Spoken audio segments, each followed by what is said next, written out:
হঠাৎ করেই ডিসিশন নিলাম দার্জিলিং যাব। তারপর বললাম অনেককেই দার্জিলিং যাওয়ার জন্য, কিন্তু কাউকেই পেলাম না সাথে।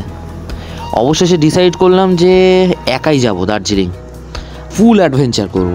আর এই দার্জিলিং ট্রিপটা এমনভাবে সাজাবো যে সব থেকে কম খরচে, সব থেকে কম টাইমে কিভাবে একটা কম্প্যাক্ট দার্জিলিং ট্যুর করা যায় সেটা দেখানোর। দার্জিলিং ট্রিপের নাম শুনলে অনেকে ভয় পায়, অনেক খরচ হবে, সময় বেশি লাগবে, সব জায়গা ঘুরতে পারবো না। হ্যাঁ, কিছুটা ঠিক, তবে কম টাকাতেও যে ট্যুর প্ল্যান করা যায় সেটা কিন্তু আপনারা এই ব্লগটা যদি পুরোটা দেখেন তাহলে বুঝতে পারবেন। আমি কিন্তু পুরোটাই দেখাবো আপনাদের প্রথম থেকে। তো চলুন এবার শুরু করা যাক। দার্জিলিং যাব এটা ডিসাইড করার পরই আমি একটা ফেসবুক পোস্ট করি আইডিয়া পাওয়ার জন্য। তাতে অনেকেই কমেন্ট করে, আর আমার অনেক বন্ধু কল করতে বলেছিল। পরে আমি ভেবে দেখলাম যদি কল করে আগেই সব জেনে নিই তাহলে অ্যাডভেঞ্চারটা কিন্তু সেরকম হবে না। তার থেকে ডিসাইড করলাম যে আমি কাউকে কল করবো না, আমি নিজে যেতে যেতে সব কিছু জানবো আর তখনই ডিসাইড করব যে নেক্সট কী করব। আমি ডিসাইড করি 26শে সেপ্টেম্বর চতুর্থীর দিন দার্জিলিংয়ের উদ্দেশ্যে রওনা দেবো। আর ট্রেনের শিডিউল দেখে যা বুঝলাম যে 7:40 উত্তরবঙ্গ এক্সপ্রেস আমার জন্য বেস্ট হবে, যেটা পরের দিন সকাল 6:15 এনজেপিতে নামিয়ে দেবে। এই উত্তরবঙ্গ এক্সপ্রেসের জেনারেল টিকিটের দাম 185 টাকা। অন্য টিকিট এমনিও পাওয়া যাচ্ছিল না। আর তার আগেই আমি খোঁজ নিয়েছিলাম যে জেনারেল টিকিট কাটতে গেলে যেদিন ট্রেন সেদিনই কয়েক ঘন্টা আগে থেকে কাটা যায়। তো যাই হোক, আমি শিয়ালদা পৌঁছে টিকিট কেটে তারপর জেনারেল ডিব্বা যেখানে দাঁড়ায় সেখানে গিয়ে দেখলাম বহু ব্যাগ জমা পড়ে গেছে আমার অনেক আগে থেকেই। টিকিট আমার আরও আধ ঘন্টা আগে কাটা হয়ে যেত। আসলে যে লাইনটায় দাঁড়িয়েছিলাম সেই লাইনে টিকিট কাউন্টারে টিকিট ভেন্ডিং মেশিনটাই খারাপ ছিল। ঠিক হয় তারপর টিকিট পাই। 7:40 ট্রেন হলেও 7টা বাজার আগেই ট্রেন প্ল্যাটফর্মে ঢুকে যায়। আর একটা জিনিস লক্ষ্য করলাম, এই জেনারেল টিকিটে এতক্ষণ যারা লাইনে দাঁড়িয়েছিলাম আমরা ভেবেছিলাম যে লাইন বরাবরই লোক উঠবে, কিন্তু ট্রেন আসার সাথে সাথে চিত্রটা সম্পূর্ণ পাল্টে গেল। যারা যেখান থেকে পারলো গেট খোলার সঙ্গে সঙ্গে হুড়মুড় করে উঠতে থাকলো। ভেবেছিলাম আরপিএফ ওখানে ছিল, তাদের নামিয়ে দেবে, কিন্তু অবস্থা বেগতিক দেখে আমিও তাড়াহুড়ো করে ট্রেনের মধ্যে উঠে গেলাম, নইলে সিটটাই পেতাম না। মুহূর্তের মধ্যেই দেখলাম ট্রেন শিয়ালদা স্টেশনেই পুরো ভরে গেল। তবে আমি যে সিটটা চেয়েছিলাম প্রায় সেই সিটই পেয়েছি। জেনারেল কামরার এক পাশে এই দুটো সিঙ্গেল সিট থাকে, আর অন্য পাশে ওই রকম 4 সিটার 5 সিটার, ওখানে যতজন খুশি ঠাসাঠাসি করে বসে। তো আমি চেয়েছিলাম যে এই সিঙ্গেল সিটেই বসবো যাতে ঠাসাঠাসি না হয়। তবে ট্রেন যেদিকে যাবে উল্টো দিক ফিরে আমাকে বসতে হয়েছিল ফার্স্ট। তা আমার সামনে যে দাদা ছিলেন সেই দাদা তার সিটটি আমার সঙ্গে এক্সচেঞ্জ করে নেন আমার অসুবিধা হবে শুনে। তো সেই জন্য সেই দাদাকে অনেক থ্যাংক ইউ। তার জন্যই আমার যাত্রাটা প্রথম থেকেই এতটা ভালো হয়েছিল। 7:40 ট্রেন ছাড়ার কথা থাকলেও 7:45 দেখলাম ট্রেনটা ছাড়ে আমাদের শিয়ালদার 14 নম্বর প্ল্যাটফর্ম থেকে। নেক্সট স্টেশন ছিল দক্ষিণেশ্বর, যেখানে 8:13 ঢুকে যায় আমাদের ট্রেন। আর তারপরে রাতের খাবারটা সেরে ফেলি। বাড়ি থেকে চিকেন কষা আর রুটি নিয়ে গেছিলাম। আগে কোনোদিনও জেনারেল কামরায় উঠে সফর করিনি, এই ফার্স্ট জেনারেল কামরায় যাচ্ছিলাম। অবস্থাটা ঠিক কেমন হয় তাই দেখছিলাম বারবার। ট্রেন আমাদের একটু লেটেই চলছিল, তবে বর্ধমান থেকে বোলপুর শান্তিনিকেতনের মাঝে ট্রেনের স্পিডটা একবার দেখুন, প্রায় 130 উঠে গেছিলো। মানে যখনই সিগন্যাল ক্লিয়ার পাচ্ছিল ট্রেন কিন্তু ভালোই টানছিল। রাত 1টায় আমাদের ট্রেন এসে দাঁড়ায় নিউ ফারাক্কা জংশনে। তো আমি খুব এক্সাইটেড ছিলাম এই উত্তরবঙ্গ সফরটা, যেহেতু আমার কাছে ফার্স্ট টাইম ছিল। আর যে স্টেশনেই দাঁড়াচ্ছিল ট্রেন আমি সেটারই একটা ভিডিও করে রাখছিলাম। তাছাড়া ফারাক্কা বাদ দেখার ইচ্ছা আমার বহুদিনের। সেদিন সেই সুযোগটা আমি পেয়েছিলাম ইচ্ছা পূরণ করার। তখন ফারাক্কা ব্রিজের ওপর দিয়ে আমাদের ট্রেন যাচ্ছে, পাশেই দেখলাম গাড়িও চলাচল করছে আর একটা ব্রিজ দিয়ে। আর দূরে যে আলো সারিটা দেখা যাচ্ছে ওটি একটা নতুন ব্রিজ তৈরি হচ্ছে সেটি। সেই রাতে লাস্ট এই মালদা টাউন স্টেশন অবধি দেখেছিলাম, তারপরে ঘুমিয়ে পড়েছিলাম। সকালবেলা যখন উঠেছি তখন দেখলাম এই কিষানগঞ্জ স্টেশন থেকে আমাদের ট্রেনটা ছাড়ছে। তখন ভোর হয়ে গেছে প্রায়। বাড়ি থাকাকালীন এত ভোরে আমি উঠি না, তাই এই ভোরের আকাশটা একটু অন্যরকমই ছিল আমার কাছে। একা সফর করছি আর এত সুন্দর বাইরের প্রাকৃতিক দৃশ্য, এত সুন্দর আকাশ, অসাধারণ লাগছিল। ভোর তখন 5:35।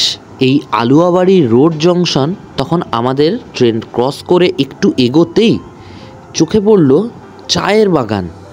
লাইফে ফার্স্ট টাইম চায়ের বাগান দেখছি।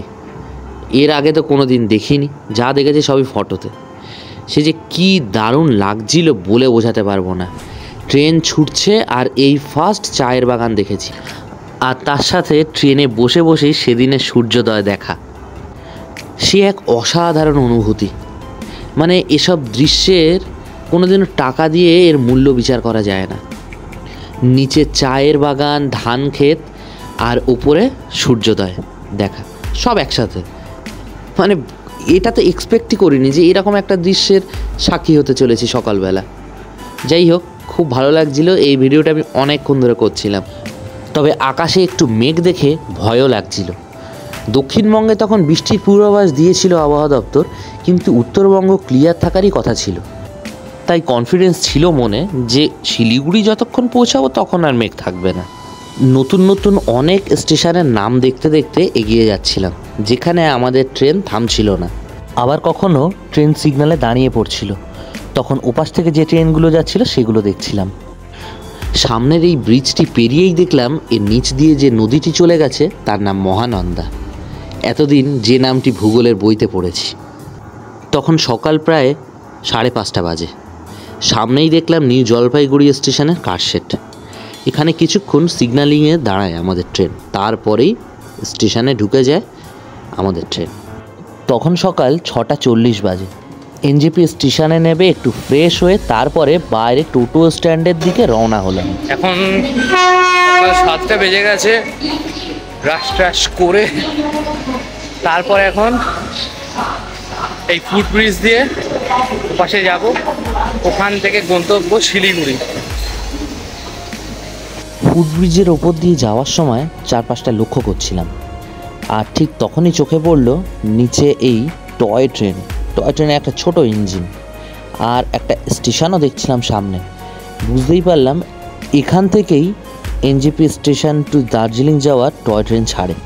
শুনলাম স্টিম ইঞ্জিন চালিত টয় ট্রেনের একটি টিকিটের দাম প্রায় 1,500, আর ডিজেল ইঞ্জিন চালিত টয় ট্রেনের একটি টিকিটের দাম প্রায় 1200। তবে এটি ওঠানামা করে সিজন বিশেষে। প্ল্যাটফর্ম থেকে বেরিয়ে কিছু দূর হেঁটে এসেই সামনেই দেখলাম বিরাট পার্কিং। এখান থেকে দার্জিলিং যাওয়ার অনেক ছোট গাড়ি পাওয়া যাচ্ছে, শেয়ার গাড়ি, সেটা 400 টাকা করে ভাড়া। দার্জিলিং ম্যানের সামনে নামিয়ে দেবে এখান থেকে। আচ্ছা, এখান থেকে এই ছোট ছোট ম্যাজিক যে শেয়ার গাড়িগুলো আছে, এগুলো এই নিউ জলপাইগুড়ি স্টেশন থেকে শিলিগুড়ি যাওয়া যাবে, আর ভাড়া হচ্ছে 30 টাকা।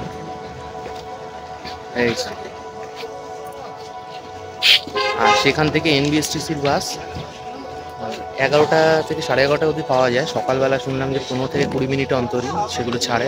105 টাকা ভাড়া দার্জিলিং। এখান থেকে বাইকও রেন্ট করা যায়, সেটা এখান থেকে 3 থেকে 3.5 কিলোমিটার গিয়ে অনেক মানে রেন্টিং হাউস রয়েছে, সেখানে অনেক বাইক স্কুটি রেন্ট পাওয়া যায়। তা আমি সেখানে এখন গেলাম না, যেহেতু ফার্স্ট টাইম, আমি ডাইরেক্ট দার্জিলিংয়ে যাবো এটাই ঠিক করলাম। দেখি এখান থেকে শিলিগুড়িটা পৌঁছাতে হবে।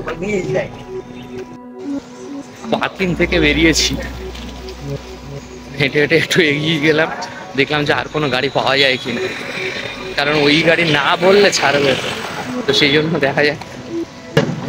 এই দুইজন যদি মনে করো না উঠতো তাহলে আমিও করতাম না না, সে তো একদম বুঝতে পারছি, এরা এখানে নেমে যাবে। সবাই তো সেম কথাই বলছে, বুঝতে পেরেছি।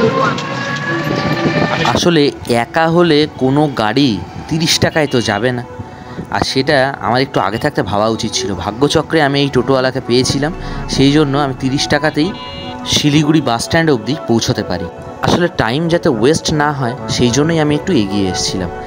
টোটোতে যেতে যেতে সামনেই দেখলাম কাঞ্চনজঙ্ঘা, বরফের পাহাড় দেখা যাচ্ছে। আমি তো ওখান থেকে দেখে অবাক যে এখান থেকে কাঞ্চনজঙ্ঘা দেখা যায়। এই যে সামনে এবার আরও ক্লিয়ার দেখা যাচ্ছে কাঞ্চনজঙ্ঘা। আসলে মাঝে মাঝে গাছপালা আর উঁচু উঁচু বাড়িঘর ধরে ঢাকা পড়ে যাচ্ছে। আকাশ খুব ক্লিয়ার থাকলে তবেই এই শিলিগুড়ি থেকে কাঞ্চনজঙ্ঘা দেখা যায়। সেদিন আকাশ ক্লিয়ার ছিল। পথে যেতে যেতে এমন অনেক স্ট্যান্ড চোখে পড়ছিল যেখানে অনেক ছোট গাড়ি দাঁড়িয়ে আছে, আর তার উপরে সাইনবোর্ড আছে যে সেখান থেকে কোথায় কোথায় যাওয়ার গাড়ি বুক করা যাবে। এটা যেমন গ্যাংটক, রংপো, এসব জায়গাতে যাওয়ার গাড়ি বুক এখান থেকেই করা যাবে। আর একটু এগিয়েই টোটোওয়ালা দাদা এখানে আমাকে নামিয়ে দেয়, বলল যে সামনে বাঁদিকে ঘুরলেই এনবিএসটিসির বাস স্ট্যান্ড।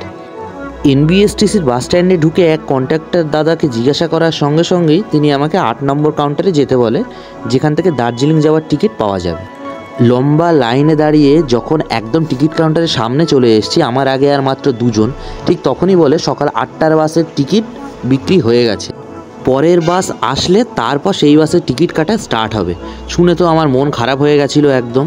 ঠিক তারপরই কি হলো শুনুন।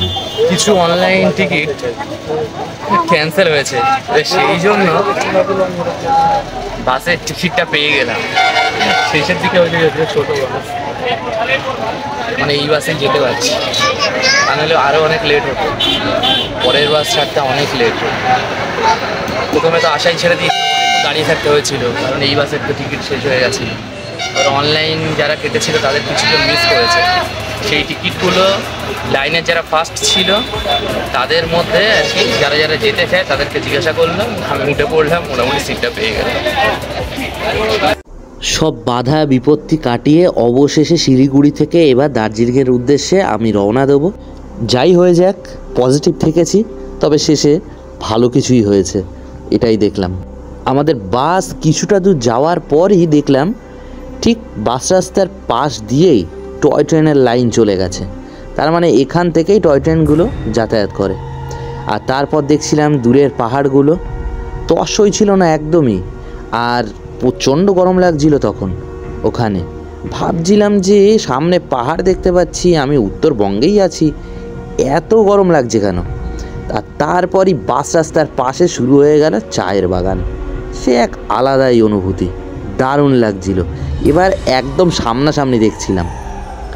এখানে সবথেকে বেশি চা গাছেরই চাষ হয়। আর ঠিক তখনই কন্ডাক্টর এসে হাতে এই টিকিটটি দিয়ে দেয়, বলে যদি চেকার ওঠে বা কেউ জিজ্ঞাসা করে বলবে যে এটা আমার টিকিট। আর আমি টিকিটের মূল্যটা তাকে দিয়ে দিই। যাই হোক, কেউ একজন তো মিস করেছিল, সেই জন্যই এই বাসে আমার যাওয়াটা হয়েছে, তাকেও অনেক থ্যাংক ইউ। শিলিগুড়ি থেকে দার্জিলিংয়ের এনবিএসটিসির একজনের টিকিটের মূল্য 105 টাকা। শিলিগুড়ি থেকে বাসে ওঠার পর প্রথমে কিন্তু অনেক দোকান, একদম শহুরে এলাকা যেরকম হয়, ঘিঞ্জি এলাকা, সেটা কিন্তু একদমই ভালো লাগেনি, বা ভালো আপনাদেরও আশা করি লাগবে না। সেখান থেকে কিছুটা দূর আসার পরে এই জঙ্গলের রাস্তা শুরু হয়, আর তখন থেকে ভালো লাগা শুরু। রাস্তারই প্রেমে পড়ে যাবেন, এত সুন্দর রাস্তা, আর চারপাশে সবুজে ঘেরা জঙ্গল। শহুরে যে গরম উত্তাপটা থাকে সেটা এবার যেন আস্তে আস্তে দূর হতে থাকবে। এভাবেই যেতে যেতে একটি মিলিটারি স্টেশন পড়ে মাঝখানে।